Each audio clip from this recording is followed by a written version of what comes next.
And as we walk to this place, yung hindi namin nakita sa internet is sobrang lamig pala dito. May own aircon sila. And very Instagram friendly.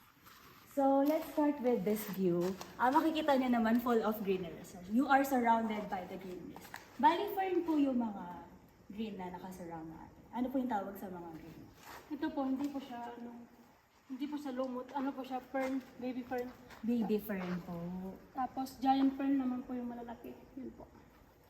Tapos ito naman, orchids po siya. Orchids yung may purple na flower po. Yes.